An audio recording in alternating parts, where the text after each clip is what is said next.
I was going to title this video 5 Steps to Becoming Super Smart About Knives like Jimislash. Then I thought about all the thumbs downs I would get, and it made me cry. So we'll go with that title.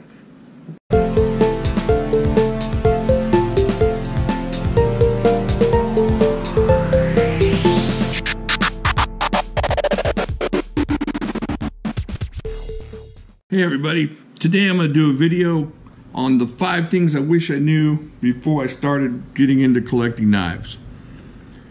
And I was just sitting back watching some of my old videos, and actually I was going through some of my old knife purchases and just kind of thinking back about what it was like at the beginning of all this.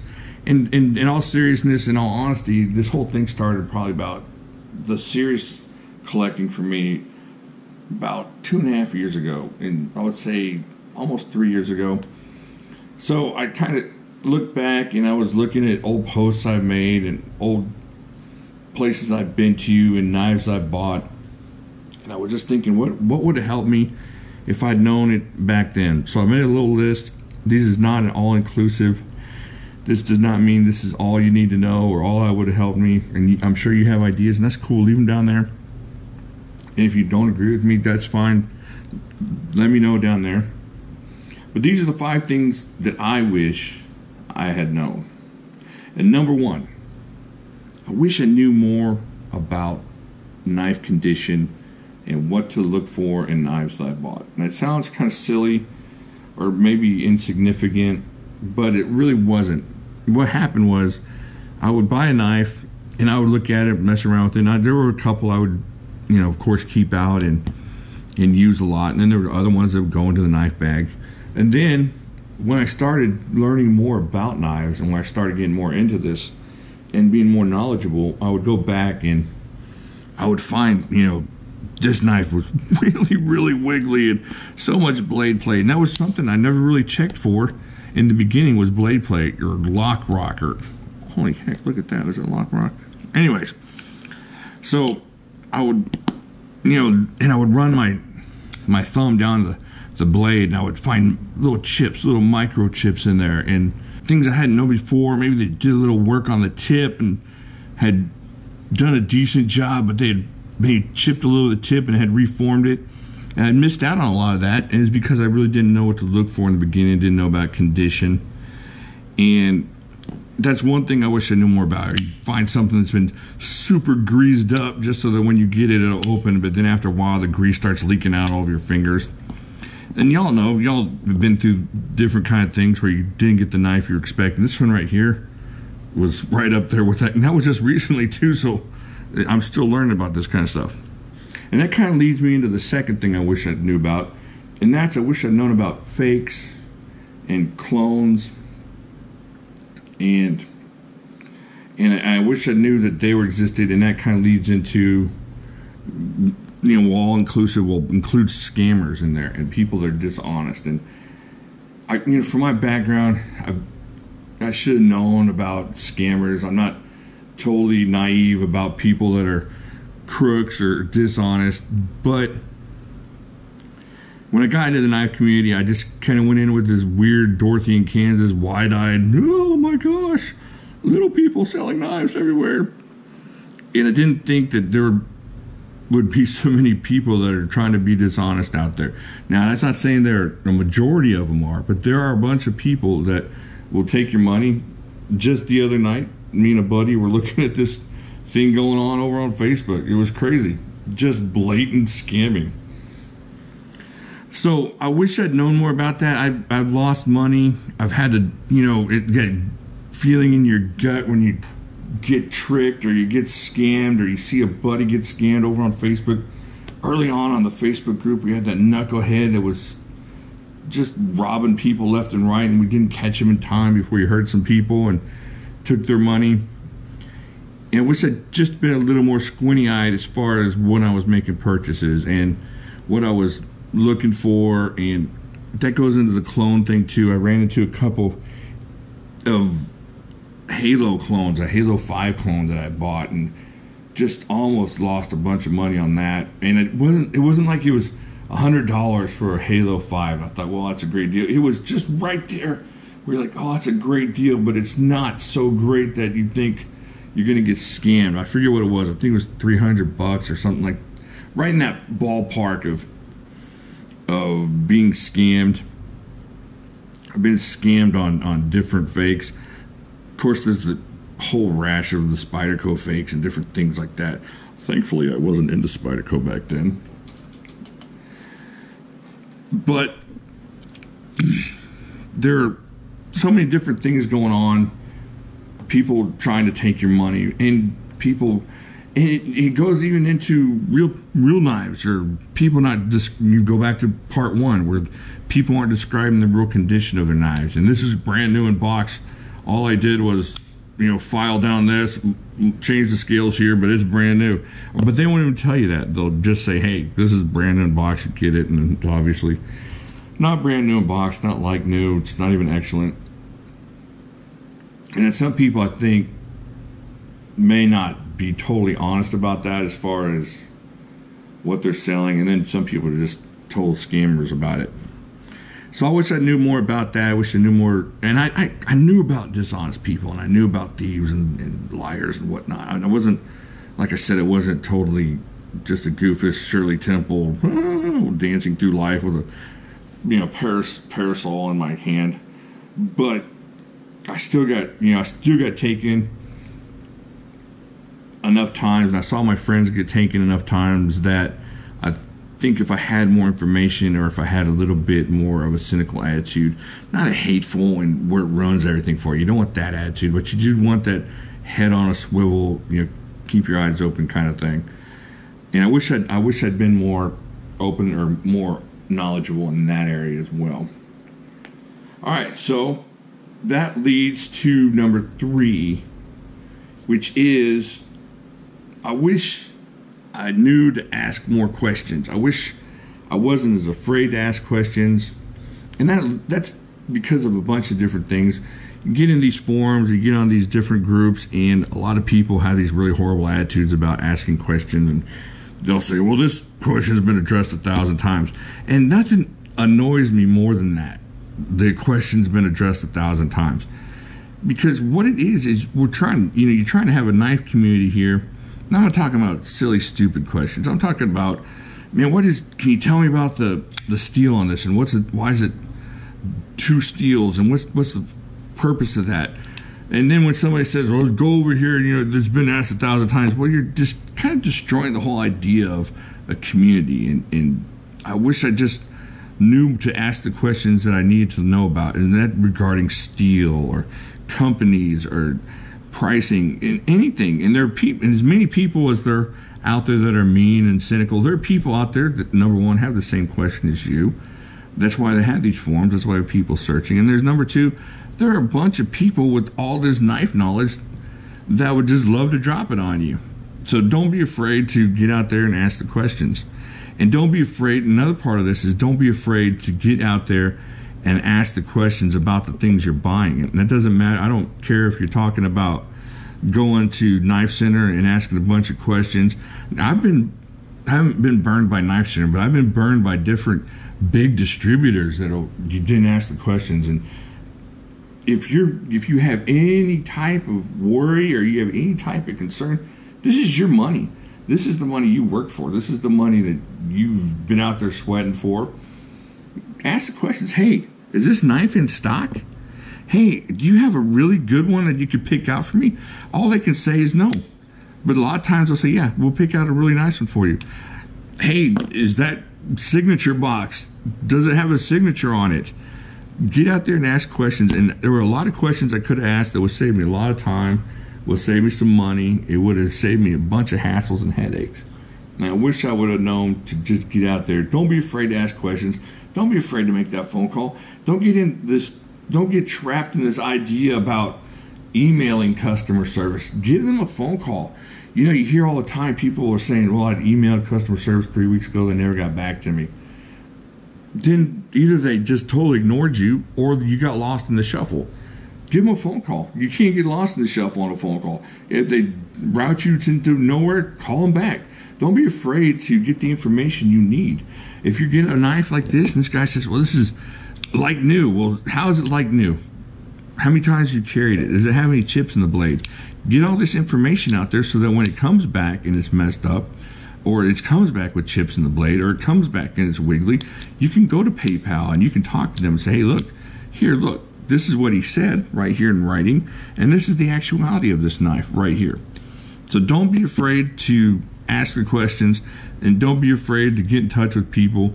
This is your hobby, and if it's just about learning too, don't be afraid. Get out there and meet the people that you're going to be talking to. Just, hey, what can you tell me about DPX? What do you know about the steel they use? Is their S35VN? Is it better than the ZT S35VN? Do you know anything? And you know what? There'll be a bunch of people that don't know anything. There'll be some people that'll be jerks about it. That's stupid. You don't need to know about that. And then there're going to be a bunch of helpful people, and you're going to miss out on the helpful people if you can't wade through the knuckleheads, and you're going to miss out on the good information. And you know, if some idiot says, well, search for it, then don't be afraid to say, look, I could search for it, but I'm trying to create a community here. I'm trying to create some connections here. And you know what? That's what this is all about. This whole freaking knife thing is about connections. It's about, you know, meeting people and knowing people. It's not just about having the really prettiest knife. What's this knife? This knife is cool because I can talk to people about it, because I can whip it out at a party and people are just like, oh my gosh, let me see that. It's not cool on its own. It's the tree in the forest if nobody's there to hear it.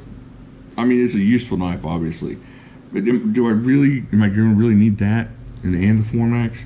No, this is about the community. It's about discussions. It's about this hobby. And if you don't ask questions, number one, you're going to miss out on people. Number two, you're going to miss out on saving yourself some hassle. The fourth thing I wish I would have known when I started all this is don't get pigeonholed into something. Don't get so laser focused on something. Or, man, when I first got in, cold steel was it. And I still love cold steel. And I disdained Spyderco. I just didn't like him at all. I loved Benchmade, but cold steel was it. I was kind of getting into ZT early on, and I wasn't really into the Chinese knives at all early on. I started really getting into them later.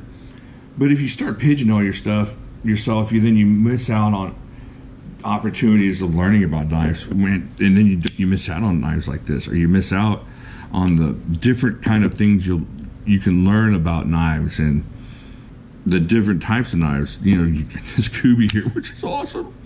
This is a great knife. And you got, of course, the Lum Chinese knife. And don't just laser focus on one thing. Don't get the attitude that people that don't believe like you. That kind of will go into my next point. Don't get that attitude that one thing is right, one thing is the best. I goof around all the time about that. We have Microtech Fiend in our group, and it's one thing to mess around with it. It's another thing and you'll see them. You'll find these guys, these super operators that just know that the one is the best. There's only one knife. There's only one type of knife. There's only one steel. There's only one handhold. I can only use G10. I can't stand the feel of this. And that's fine. Preferences, that's part of this whole thing. But not realizing that there are so many options out there, and if you just limit yourself, and that kind of is, and I'm gonna work something else into this. Don't be afraid to get out there and go to the knife places and go to the pawn shops and get these things in your hand. That way you know how these different things feels, and you're not going to be just locked into cold steel. I mean, my first video was on the Formax, and I think probably my first 30 videos were on cold steel, or a bunch of them were on cold steel. And like I said, I still love cold steel. I can't hardly get enough of it. It was a bit disappointing this year on their new stuff. However, I still love it. And this knife, woohoo! So don't be afraid to open up your horizons. Now, it doesn't say that you can't have your favorites, and it doesn't say you're going to like everything, but try different things, especially if you get the opportunity to meet some people. And that's my number 5 most important thing I wish I knew. Realize there are people that are like you in the knife community. find those people and try to hang out with those people.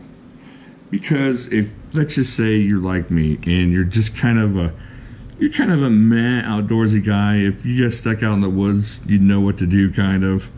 But you're not out there every weekend, building shelters with your 550 and carving, sleeping bags out of the bark and tree leaves and pine needles and thorny vines, and you don't know the secrets of where the water is coming out of the rock. And maybe you're just like me. You like being outdoors and you like knives, and there's so many different things that you like about knives that go beyond killing, another human or building a 14 by 14 shelter that's perfectly symmetrical and will tell the time of day in the middle with the sundial that you built in through the ceiling, and then the ray of Indiana Jones light that will show you where you have to sleep at night. You might not be that guy, and there are those guys out there. There are the guys that just are awesome. They're awesome bushcrafters. They're awesome survivalists, and that's fine. But find the people that are going to be like you, and that's what happened with me in YouTube, and that's what happened with me in this channel. I, of course, ran into Nut and Fancy, and I ran into the different people that were really, really good at what they did as far as, surviving and knowing everything they need to know about that. But that wasn't my type of idea for collecting knives. That wasn't my type of idea that was going to keep me in this hobby. I found, and I know I keep saying it, when I found Birdshot, and it was early on, and I think it was their 2016, was it 2016, has it been that long? Yeah, their 2016 Blade Show video that I ran across, and they were having fun with it, and they were having fun with knives, and that's what I was looking for, and I just kind of gravitated towards that. Find those people for you. Find that group of people that either going to include everybody who have the survivalists, who have the stealth operators and the tactically awesome people, along with the guys that have to work and then do stuff on the weekends and just love knives, and then there's the guys that are into guns and knives. So find that group that includes those type of people, or find the people that think like you. It's like that old Blind Melon video, that one with the little bee girl, and she's totally miserable, and nobody likes her, and then she finds the other bee people. Find your bee people when in the knife community. And I wish I'd known about that earlier on, because I keep running into these guys that, the hashtag use your stuff guys. Okay, that's fine if that's who you are, but they're going to make you miserable if you're not a hashtag use your stuff guy.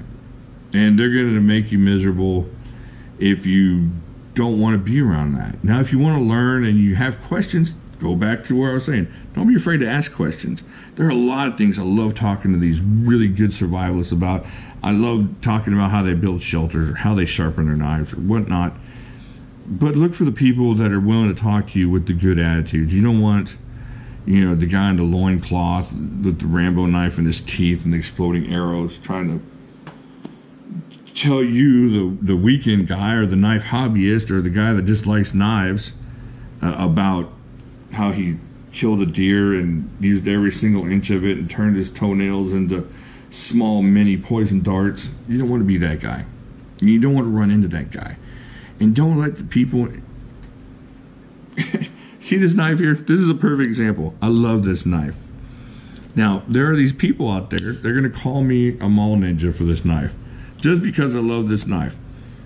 That's fine. They can call me what they want because I don't hang around those people. I'm not a mall ninja. I don't carry this knife for the status of it. I carry this knife because it starts discussions about knives. And that's what I'm here for, to start discussions about knives. I bring this out, and it's not because I want people to go, oh my gosh, his knife is the biggest. Look at that thing. I like the idea that people will just open their eyes, and then people that don't know anything about knives, or people that know about knives but aren't really into knives, they start thinking about it and they start looking. And that's kind of what happened to me early on. Is I saw a guy carrying a knife, and I started getting into it a little bit more than I had before. And then I saw my first espada, and I was like, oh my gosh, I gotta have some more of these. And it wasn't about showing off. It wasn't about, you know, dressing on in black and taping my arms up and being all decked out like I'm going to war. It was about starting these knife discussions. And that's why I love this knife. Find your people. And if you are an operator, if you are one of those guys, find the people that will appreciate you. Find that group of people. Alright, let me think if there's anything else I wish I would have known. I'm sure I missed something, but this video is just going to be dragging on and on forever. Let me know down in the comments, what do you think? Are the things that I missed, what would you wish you would have known when you started out? I think that's about it. I just want to give you guys a little look into what I was thinking and how I was thinking and where I'm coming from and where I came from. Alright? I guess that's it. Leave some comments down there. Let me know what you think, and I will talk to y'all later.